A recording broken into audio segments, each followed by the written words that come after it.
Thank you very much, Parliamentary Representative for the Collier constituency of which Dublanc is a part. Honorable Dr. Colin McIntyre, Honorable Prime Minister Dr. Roosevelt Skerrit, all of the fishermen and all of the people from Dublanc are here with us this afternoon. Good evening. Good evening. It's no secret that it's always a pleasure for me to be in Dublanc. I know every face inside there by name, and I think I can safely say that I'm a part of the Dublanc community. So I was very happy when the Prime Minister asked me to join the meeting. Thank you for the invitation of the Prime Minister. Yes, I think this is a very worthwhile meeting that we are engaged in. Because, like it has been said, I mean, Dublanc is one of the top 5 fishing communities in Dominica, and that is recognized by everybody. I mean, after places like Portsmouth and Fort Seja, and perhaps Scott said, Dublanc is one of the top places. And you guys have been plying your trade ever since I was a little boy coming to Dublanc eating shoe shot. I remember that. I mean, we played football here for years, so I mean, I know everybody, I know the community, and I'm happy to see that today we're taking fishing to the next level. Because let's get serious about it. Fishing is a serious profession. I mean, I was talking to a fisherman in Portsmouth last weekend. I visited his home. And he told me he can make my salary look like a joke as a minister of government. He told me when he goes on sea, unless he can count $1,500 in his fishing container, he doesn't come back. And that's Kenny. Most of you all know Big Tough Kenny. So I have gotten a lot of insight. So what I want to say, I make this point to say that you can be very prosperous at what you do, but you have to have a professional approach to it. I mean, gone are the days when fishermen were just people who like to go and sea. You have almost become a profession right now. And you have to act as such. You have to be serious about what you're doing. You have to program for the future. And it cannot just be about just going on sea and coming back and blowing your shell and walking around with a scale. You have to be organized. And in Dublanc, you are halfway down the wicket already because you have the cooperative formed. You all have been existing for years now. I mean, the reason why Dublanc has one of the best fishermen feasts in Dominica is because of your unity, because you work together. And that's one of the great qualities, not only of your cooperative, but of the Dublanc people. I always admire that when I come to Dublanc because you all have a certain togetherness, a certain solidarity, that you look out for one another, you care for one another. And that is very important. I believe that that probably is the basis for your success that you have achieved so far.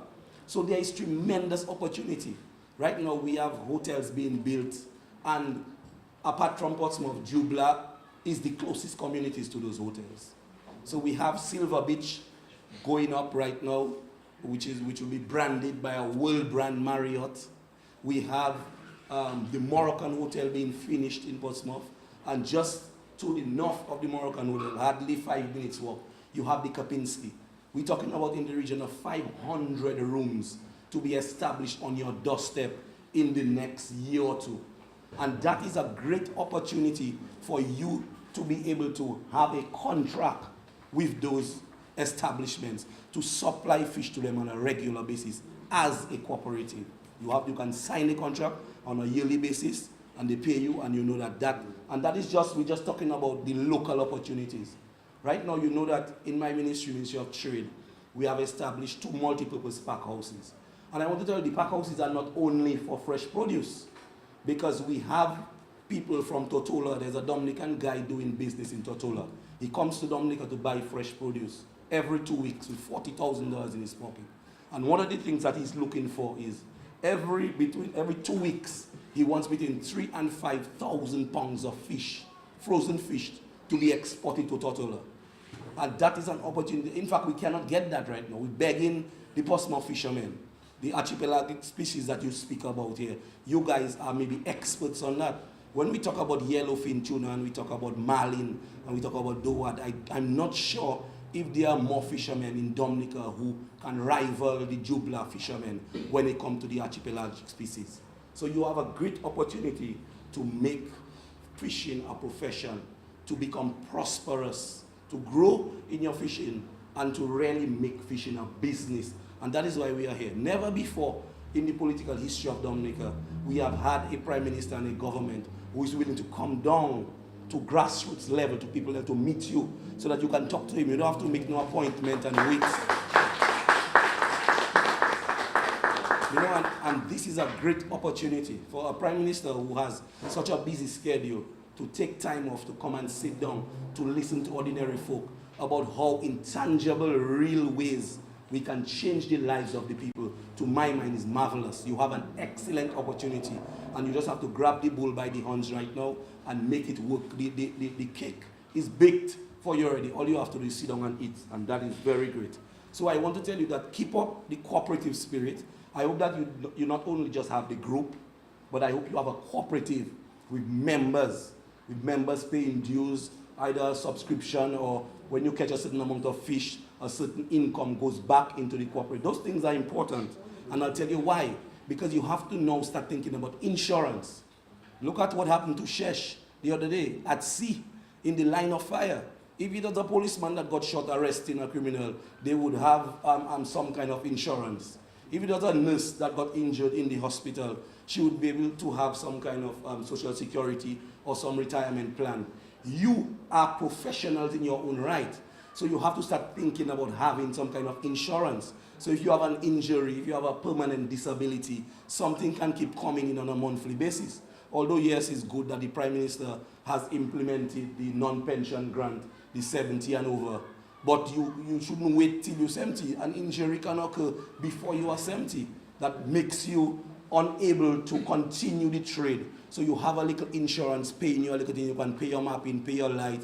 If you have 2 children, you can feed your children and feed yourselves while you are incapacitated. That's something that you have to start to think about.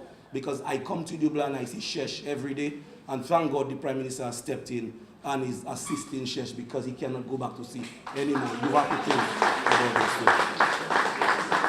thing. So an insurance or a pension scheme is something that you all must certainly think about. I mean, look at Fabien from Bioche. Up to now, we don't even know why his foot is just swelling and he cannot go on to ply his trade.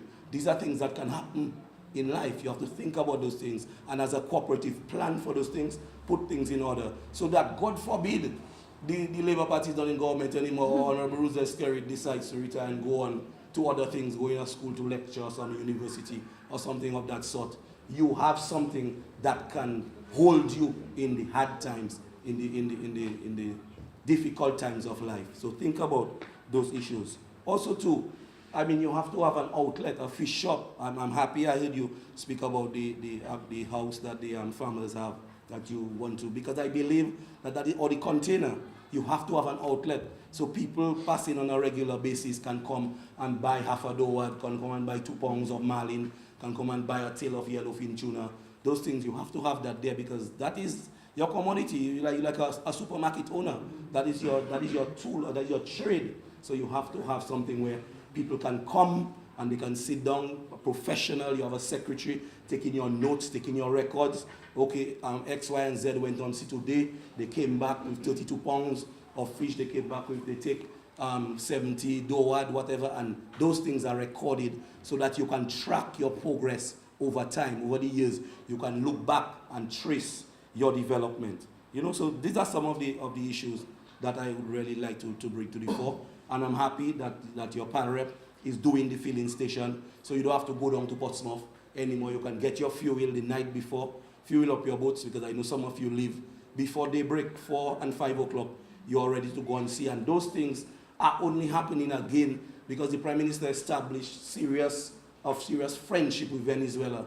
And even in their hard times, they continue to supply us with fuel, and they continue to supply us with all of those fueling stations we have done. That is serious help and assistance that we continue to get from foreign friends that we have established, and we must cherish those things. Even now that Venezuela is going through a very difficult period, they still continue to supply us with fuel and still continue to help us. A friend in need is a friend indeed, and we have to continue to pray for them that their situation will reverse and they will continue to get better and better and stronger, and the situation will calm down in Venezuela so that we can continue to have a great friendship that we have had with them in the past. So these are some of the issues that I would really like to bring to the fore, to bring to you. I think George has brilliantly articulated a lot of those issues. The locker room, I'm very happy to learn that a few women are now getting into the trade, because not only men can make money in fishing, women, if they are serious,